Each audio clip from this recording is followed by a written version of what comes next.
How to enable easy mode on WeChat. Hi everyone, welcome to our channel. This is Rose and I'll guide you to enable easy mode on WeChat. Watch the video till the end and without further ado, let's begin. First of all, you need to tap to open WeChat application on your phone. Make sure that you logged into your account. From your chat section, navigate to Me button at bottom right corner. Now choose the settings option.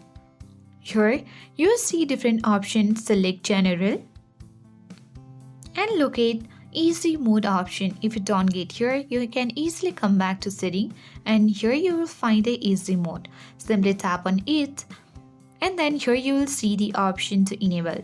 Tap on Enable button. After enabling Easy Mode, you can select the following feature like larger font size, sharper colors and bigger buttons, read out text messages and silent mode to avoid disturbing others. So select the Enable option and tap on OK button. So after restarting WeChat, this will take in effect. So with that, you are good to go. You have successfully enabled Easy Mode on WeChat.